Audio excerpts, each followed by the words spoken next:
Betul. Gitu loh. Nah, sekarang pertanyaan saya, Anda lebih percaya kepada ahli asakron yang pada fakta realitanya dalam penelitian teman-teman di Polemik Nasab ini tidak memiliki sumber yang kredibel dan tidak ditemukan dari mana informasi-informasi yang disampaikan oleh ahli asakron. Berbeda dengan Wali Songo. Nah, sekarang kalau Wali Songo ini, Anda lebih percaya mana? Wali Songo yang menulis manuskrip di abad ke-9 dengan ahli asakron yang menulis nasabnya di abad ke-9.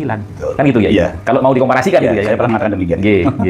Alhamdulillah. Nah, seharusnya kan kalau memang itu kan semasa itu. Semasa itu harusnya kan cucuk anduk Sunan Derajat ini juga menurutnya harusnya sampai ke jalur tapi ternyata tidak.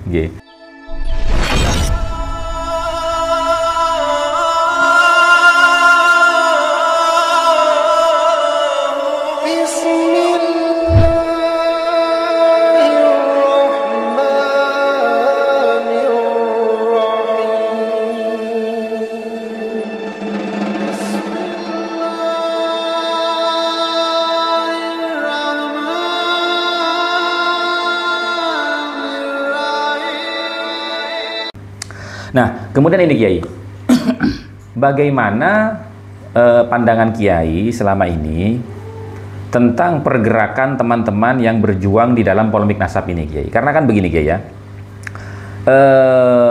polemik nasab ini tujuannya itu kan bukan untuk mencari musuh.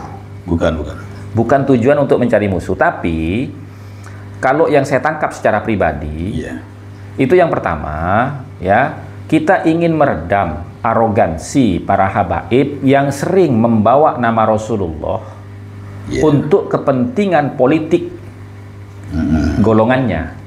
Itu yang saya tangkap. Yang kedua, hikmah yang saya ambil dari polemik nasab ini, Kiai, di mana kita sejak dulu tidak pernah diajarkan bahkan diperkenalkan tentang koedah-koedah isbat nasab, atau ilmu nasab itu sendiri. Dengan adanya polemik ini kan akhirnya kita jadi belajar, kita tahu kitab-kitabnya, bagaimana koedahnya, kan begitu, Kiai. Nah, cuman begini ya, yang saya pertanyakan itu, bagaimana tanggapan Kiai dengan teman-teman ini yang mohon maaf terkesan arogan gitu, Kiai? Nah, karena boleh dilihat, saya setiap buka Qomal TikTok itu, saya selalu mengatakan, silakan masuk ke Qomal TikTok saya untuk berdiskusi ilmiah dengan saya, tapi dengan syarat tidak ada caci maki, penggiringan opini, framing, dan fitnah, gitu loh. Kalau ada seperti itu, saya turunkan. Tapi saya melihat di luar Qomal saya tuh banyak itu, Kiai, yang menggunakan bahasa kebun binatang, bahasa toilet itu. Sementara Wali Songo kan tidak seperti itu, Kiai. Gitu loh. Nah, itu bagaimana nih? Nasihat Kiai kepada teman-teman ini ya, gitu. Sedikit dulu ya saya tambahkan tadi karena belum selesai ya. Biar semua tahu ini bahwa pada waktu perdebatan di Banten tadi, saya kembali lagi sebelumnya saya jelaskan. Itu perdebatan, akhirnya terjadilah suatu pembicaraan tentang kelanjutan perdebatan itu, tetapi perdebatan itu sudah tidak mengatasnamakan perwakilan dari Kiai Haji Imaduddin Usman Al-Badani dan Profesor Alawiyah. Ya, karena itu, tidak ada ininya. Ya, itu Teguh Kori bersama kelima ini ya pendebat. Ya, secara pribadi personal, itu personal. Debat personal pribadi. Jadi tidak boleh mengatakan debat mewakili Kiai Imad. Itu terjadi kesepakatan seperti itu. Ini untuk apa tadi, pergerakan perjuangan ya. Ya, teman-teman perjuangan ini yang kadang-kadang kan mungkin terlalu semangat ya, sehingga emosionalnya nggak terkontrol gitu ya. Ya, kalau saya memang menganggap wajar ya, yang namanya orang terlalu semangat kadang-kadang lepas kendali, lepas kontrol ya. Jadi begini, di dalam perjuangan perihal tentang nasabnya para habaib ini, dua faktor yang menyebabkan. Saya cerita dari awal dulu. Faktor penyebab awal itu adalah pernyataan Bahar bin Smith ya, yang yaitu membaca dari surat keputusan yang diberitakan oleh Profesor Alawiyah bahwa Wali Songo tidak memiliki dzurriyyah laki-laki, hanya dari perempuan. Nah, ini pencetus utamanya. Ya, bahkan pada waktu itu Bahar bin Smith yaitu tidak mau meminta maaf, bahkan sampai hari kiamat pun tidak akan mau minta maaf ya, bahkan persilakan kepada siapapun yang ingin tidak terima, ingin melapor polisi, dia persilahkan. Jadi ini kan suatu arogansi yang terjadi pada Bahar bin Smith. Itu faktor utama yang nanti akan berurusan dengan keluarga besar Wali Songo. Faktor yang kedua itu faktor dari tingkah laku akhlak mereka yang bertentangan dengan akhlak adab baginda Nabi besar Muhammad SAW, yang ini nanti kaitannya dengan Kiai Haji Imaduddin Usman Al-Bantan. Keluarga Wali Songo ya dengan Robito Alawiyah, terutama atas statement dari Bahar bin Smith itu, memandang karena mereka ini nasabnya telah diputuskan oleh sepihak oleh Bahar bin Smith. Kami dari keluarga besar Wali Songo ini memiliki data manuskrip yang lengkap. Oke, Kiai, saya jelaskan dulu teman-teman. Teman-teman gini teman-teman ya. Jadi gini, Romo Kiai Salim Derajat ini adalah salah satu ya Dewan Kasepuhan ya keluarga Bani Sunan Ampel. Beliau ini adalah Dzurriyyah Sunan Derajat bin Sunan Ampel gitu loh. Jadi beliau ini mewakili Wali Songo, mewakili keluarga besar keturunan Wali Songo. Gitu Kiai. Monggo silakan Kiai. Nah, kami ini ketika saya mendengar pernyataan Bahar bin Smith dengan arogansinya ya, dengan sombongnya mengatakan demikian, akhirnya dalam hati saya ini tercetus juga. Ya, rasa akhirnya ketika dia tidak mau minta maaf, rasa emosi juga terpancing juga ya. Ya karena apa? Karena begini. Ya, kita ini keluarga Wali Songo memiliki data yang sangat lengkap dari abad 16, 17, 18, 19, 20. Kita semua punya catatan sejarah itu. Nah, kenapa Bahar bin Smith bisa mengambil statement seperti itu? Apalagi dia ini membacakan keputusan di Robito Alawiyah, ya kan? Nah, dari mana Robito Alawiyah bisa mengambil suatu keputusan sepihak tanpa adanya penelitian yang mereka ini mengkonfirmasi penelitian dengan ketua-ketua lembaga Bani Wali Songo semua ini? Ya. Sementara selama ini saya tidak pernah didatangi oleh Robito Alawiyah. Ya. Kami punya data lengkap, tetapi Robito Alawiyah tidak pernah datang ke kami. Tahu-tahu dia mengambil keputusan bahwa Wali Songo tidak memiliki dzurriyyah laki-laki, hanya dari perempuan. Nah, terketuklah rasa tanggung jawab dalam hati saya untuk menjaga eksistensi dari dzurriyyah Wali Songo itu.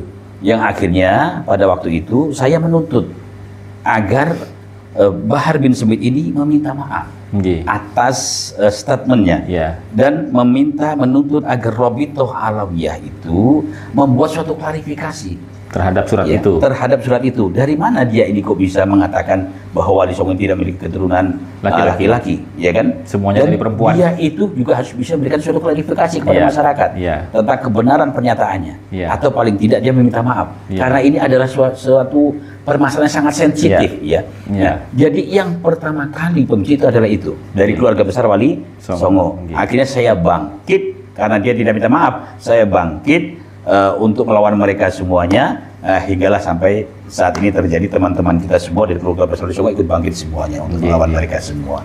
Dan pemicu pertama kali ya yang mentok nasab itu bukan dari keluarga besar Wali Songo, jangan salah, tapi dari Bahar bin Smith. Ya, ini orang harus tahu. Dan terkesan diaminkan oleh Robito. Iya. Karena tidak ada teguran secara tidak ada sampai sekarang ini Robito Alawiyah pun belum memberikan suatu klarifikasi tentang itu semuanya. Nah, ini kan maksudnya apa yang ada dalam benak pikiran tujuan di Robito Alawiyah? Kenapa dia sampai saat ini tidak berikan klarifikasi tentang itu semuanya? Artinya Robito Alawiyah ini terkesan membenarkan apa yang disampaikan Bahar. Membenarkan atau membiarkan semua ini terjadi. Nah, ini kan kita tidak tahu apa maksudnya. Yang akhirnya sampai sekarang ini terjadi pro kontra. Nah, ini kan tidak terlepas dari statement Robito Alawiyah. Yang oleh karenanya saya katakan kepada seluruh saudara-saudara saya ya sebangsa di setanah air bahwa perihal perkara nasab ini yang memulai itu bukan dari keluarga besar Wali Songo, tapi dari pihak Ba'alawi ya, terutama Robito Alawiyah yang mengaku katanya lembaga nasab paling sokeh di seluruh dunia yang ternyata mereka tidak bisa membuktikan kesohihannya. Yang padahal seharusnya ya setiap sesuatu yang sahih, setiap sesuatu yang hak pasti bisa dibuktikan. Betul. Nah, tetapi ternyata mereka mengaku yang paling soleh ternyata tidak bisa dibuktikan sampai hari ini bisa dibuktikan. Nah, tadi Kiai menyebutkan bahwasanya di keluarga Bani Derajat ini, itu kan memiliki manuskrip-manuskrip tentang susur galur silsilah Wali Songo ke atas maupun ke bawah. Betul. Nah, yang jadi pertanyaan saya begini, Kiai. Selama ini jauh sebelum polemik nasab ini terjadi,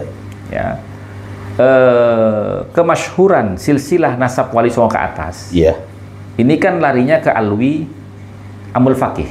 Ya, ke yang nanti ke Ubaidillah. Ubaidillah. Ya. Nah, apakah ini selaras dengan apa yang ada di manuskrip keluarga Derajat atau tidak gitu ya? Oh iya. Oh jelas tidak lah. Tidak ke Ubaidillah. Tidak. Berarti bukan ke Alawi Wali Songo. Bukan. Di Ya. tahun 2000 itu saya ketika buka manuskrip tinggalan ya. Nggih. Tinggalan leluhur saya itu tidak ada jalur Ubaidillah, itu tidak ada. Nah, itu manuskripnya tahun berapa kira-kira? 1590. Yang menulis cucu kandung Sunan Derajat. Tidak pernah menceritakan Itu adanya nama 1500 Masehi ya? Iya Masehi, 1590 Masehi. Ya. Berarti Abad itu 16, sekitar akhir. abad 9 Hijriah itu ya? Iya, sekitarnya itu. Abad 9 Hijriah, 1500 Masehi. Iya. Itu, ya. Berarti 900 Hijriah, 1500 Masehi kan? Iya. Ya kan, karena apa namanya jarak antara Masehi dengan Hijriah ini kan 600 tahun. 600 tahun. Artinya 1500 dikurangi 600 berarti Iya, betul. 900 Hijriah. Iya. Ya. Berarti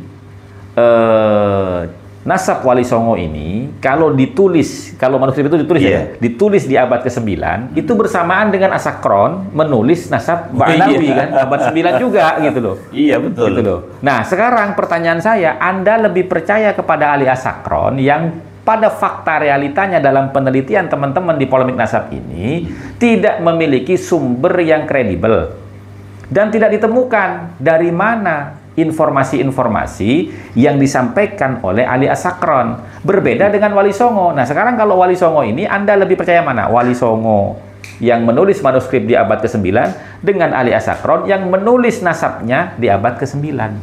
Kan gitu ya? Iya. Kalau mau dikomparasikan gitu ya. Saya pernah mengatakan demikian. Nggih. Alhamdulillah. Nah, seharusnya kan kalau memang itu kan semasa itu. Nggih, semasa. Itu harusnya kan cucu kandung Sunan Derajat ini juga menulisnya artinya sampai ke jalur Umi. Nggih. Tapi ternyata tidak. Nggih.